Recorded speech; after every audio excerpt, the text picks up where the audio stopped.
Hi everyone. अगर आप hair transplant के बारे में सोच रहे हैं तो ये वीडियो आपके लिए बहुत इंपॉर्टेंट है। काफ़ी बार क्लिनिक में मुझसे लोग पूछते हैं कि हम क्या टेक्निक से हेयर ट्रांसप्लांट कर रहे हैं, FUT क्या है, FUE क्या है, डायरेक्ट इम्प्लांटेशन क्या है और DMC गोल्डन टच क्या है। तो इस वीडियो में मैं आपको अलग अलग प्रोसीजर्स के बारे में बताऊंगी और कैसे आप डिसाइड कर सकते हैं कि आपके लिए किस टेक्निक से हेयर ट्रांसप्लांट सबसे अच्छा रहेगा, क्या है वो टेक्निक जो लेटेस्ट है और सबसे ज़्यादा ब्लडलेस है और स्कारलेस है और सबसे ज़्यादा हीलिंग टाइम जिसमें कम है और सबसे ज़्यादा हेयर की डेंसिटी जिसमें ज़्यादा है। तो ये हम इस वीडियो में बात करेंगे। और हेयर ट्रांसप्लांट पे हमने और भी वीडियोस बनाई हैं जिसमें हमने काफ़ी कुछ बताया हेयर ट्रांसप्लांट के बारे में, अलग अलग तरह का hair fall, male pattern balding और कैसे डिसाइड करें कि कब आप कैंडिडेट हैं हेयर ट्रांसप्लांट के। ये सब जानने के लिए आप हमारी बाकी वीडियोस भी देख सकते हैं। तो चलिए शुरू करते हैं वीडियो। सबसे पहले हेयर ट्रांसप्लांट के लिए ये बताना चाहती हूँ कि इसके 2 पार्ट्स हैं। तो एक पार्ट में हम हेयर एक्सट्रैक्ट कर रहे हैं हमारे स्कैल्प के पीछे के हिस्से से, और सेकंड जो पार्ट है उसमें हम वही हेयर को इम्प्लांट कर रहे हैं आगे के स्कैल्प के हिस्से में जहाँ पे हमें डेंसिटी चाहिए। तो बेसिकली पीछे से हम एक्सट्रैक्शन करेंगे और आगे हम उसको जहाँ पे हमें बालों का घनापन चाहिए वहाँ पे हम वो हेयर फॉलिकल को ट्रांसप्लांट करेंगे और इसे हम हेयर ट्रांसप्लांट कहते हैं। तो अब ये अलग अलग टेक्निक से होता है और एक टेक्निक दूसरी टेक्निक से कैसे अलग है वो मैं इस वीडियो में आपको बताने वाली हूँ। तो सबसे पहले एक्सट्रैक्शन का मतलब है कि पीछे के हिस्से से हमें बाल एक्सट्रैक्ट करना है। तो वो अलग अलग तरीके से होता है। एक उसमें मेथड है FUT और दूसरा मेथड है FUE।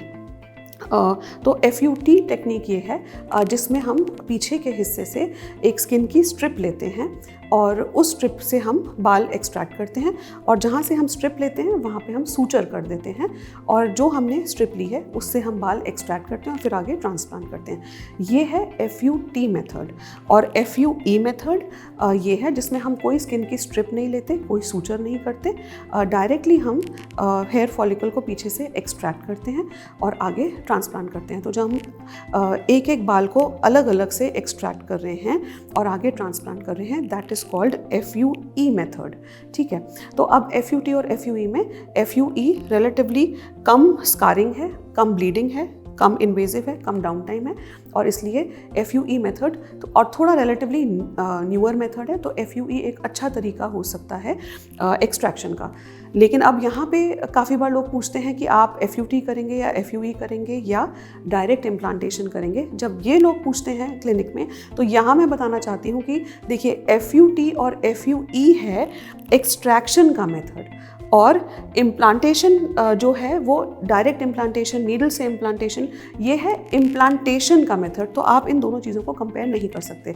बट तो सबसे पहले हम देखें कि अब हमने एक्सट्रैक्ट कर लिया बाल, तो अब हमें इसको इम्प्लांट करना है। अब इम्प्लांटेशन के क्या क्या तरीके हैं? तो जब हमने इम्प्लांट करना है तो उसके 2 तरीके हैं जो सबसे ज़्यादा पॉपुलर हैं। एक है स्लिट तरीका और दूसरा है इम्प्लांटर या नीडल मेथड।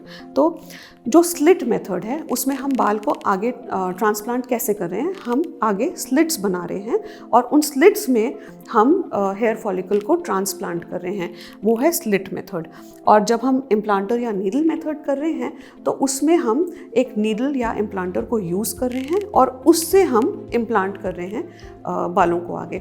ये आपस में कैसे डिफरेंट हैं और क्या इसमें से ज़्यादा अच्छा रहेगा वो हम अब देखते हैं। तो देखिए, जब हम इम्प्लांटर या नीडल मेथड यूज़ कर रहे हैं तो हम डायरेक्टली आपके बालों को इम्प्लांट कर रहे हैं, हम कोई स्लिट्स नहीं बना रहे आपके स्कैल्प में आगे की तरफ।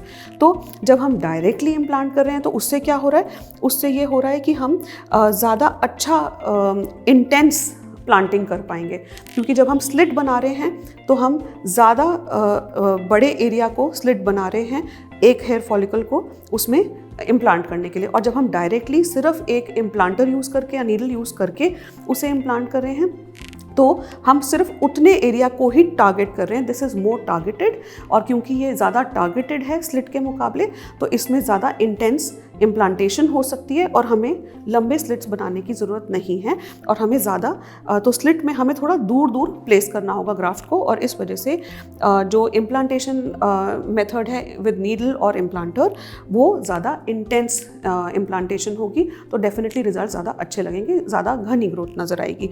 सेकेंड रीज़न ये है कि multi directional planting. Multi directional planting का क्या मतलब है कि जब हम नीडल से या इम्प्लांटर से कर रहे हैं तो हम डायरेक्शन डिसाइड कर सकते हैं, तो किस डायरेक्शन में उस हेयर को ग्रो करना है, उस डायरेक्शन में इम्प्लांटेशन होगी तो डेफिनेटली रिजल्ट ज़्यादा अच्छा होगा। थर्ड, ऑब्वियसली लेस स्कारिंग, क्योंकि जब आप स्लिट नहीं बना रहे और आप नीडल से इम्प्लांट कर रहे हैं या इम्प्लांटर से इम्प्लांट कर रहे हैं तो स्कारिंग काफ़ी कम है, और ये ज़्यादा कम ट्रॉमेटिक भी है ग्राफ्ट के लिए, क्योंकि जब आप स्लिट बना रहे हैं तो आप फोर्सिप्स से उसे इम्प्लांट कर रहे हैं, और जब आप नीडल से या इम्प्लांटर से कर रहे हैं तो आप उसे पुश नहीं कर रहे हैं अंदर उतना, तो ये ग्राफ्ट के लिए भी थोड़ा कम ट्रॉमेटिक हो सकता है। और सबसे इम्पॉर्टेंट बात कि काफ़ी बार लोग बोलते हैं कि पूरा शेव करना पड़ेगा क्या, तो वो मैं बताना चाहती हूँ कि इम्प्लांटर टेक्निक में या नीडल टेक्निक में हम बिना शेव करे भी स्कैल्प को बालों को ट्रांसप्लांट कर सकते हैं। तो जहाँ पे बाल हैं लेकिन बीच बीच में हमें डेंसिटी बढ़ानी है, वहाँ पे हमें बिना शेव करे हम बालों को ट्रांसप्लांट कर सकते हैं। खास तौर पे ऐसे लोग जिनकी सिर्फ हेयर लाइन हमें कंस्ट्रक्ट करनी है, पीछे डेंसिटी अच्छी है, अभी हमें सिर्फ हेयर लाइन कंस्ट्रक्ट करनी है, तो वहाँ पे हमें शेव करने की ज़रूरत नहीं है, हम डायरेक्टली इम्प्लांटर टेक्निक से, नीडल टेक्निक से वहाँ पे बाल इम्प्लांट कर सकते हैं, तो पूरा स्कैल्प शेव करने की ज़रूरत नहीं है। तो ये फ़ायदे हैं इम्प्लांटर या नीडल टेक्निक के वर्सेस स्लिट टेक्निक। तो अब आप कहेंगे क्या स्लिट टेक्निक बिल्कुल नहीं करनी चाहिए? ऐसा बिल्कुल भी नहीं है, स्लिट टेक्निक भी हो सकती है, स्लिट टेक्निक के भी अपने फ़ायदे हैं। खास तौर पे इम्प्लांटर टेक्निक, नीडल टेक्निक आप कर सकते हैं फुल स्कैल्प के लिए, स्पेशली अगर हेयर लाइन कंस्ट्रक्ट करनी है। फुल स्कैल्प तो ऑब्वियसली आप कर ही सकते हैं नीडल या इम्प्लांटर से, लेकिन स्पेशली अगर हेयर लाइन कंस्ट्रक्ट करनी है या बियर्ड या साइड लॉक्स, जो ऐसे छोटे एरियाज़ या एरियाज़ जहाँ पे आपको हेयर की डायरेक्शन ज़्यादा मैटर करती है, उन जगहों पे आप ये टेक्निक यूज़ कर सकते हैं। लेकिन स्लिट टेक्निक आप कर सकते हैं वर्टेक्स या क्राउन में। तो वर्टेक्स या क्राउन में जहाँ पे हमें डायरेक्शन उतना मायने नहीं रखता और जहाँ पे हमें घनापन चाहिए लेकिन असली घनापन हमें हेयर लाइन पे चाहिए, तो वहाँ पे हम स्लिट टेक्निक अंदर के पार्ट में यूज़ कर सकते हैं। तो ये तो हुआ इम्प्लांटेशन की टेक्निक्स में फ़र्क वर्सेस एक्सट्रैक्शन की टेक्निक्स में फ़र्क। तो अब यहाँ पे ये समझना ज़रूरी है कि अगर आपके डॉक्टर आपसे ये कह रहे हैं कि वो FUT मेथड से आपका हेयर ट्रांसप्लांट करेंगे, तो इसका मतलब है कि वो FUT मेथड से एक्सट्रैक्शन करेंगे और स्लिट मेथड से इम्प्लांटेशन करेंगे। और अगर आपके डॉक्टर कह रहे हैं कि वो FUE मेथड से आपका हेयर ट्रांसप्लांट करेंगे, तो इसका मतलब है कि FUE मेथड से वो एक्सट्रैक्शन करेंगे और स्लिट मेथड से इम्प्लांटेशन करेंगे।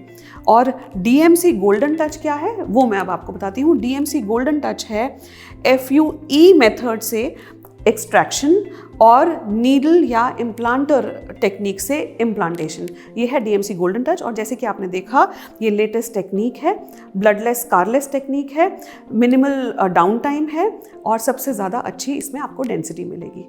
आई होप आपको ये वीडियो इन्फॉर्मेटिव लगी।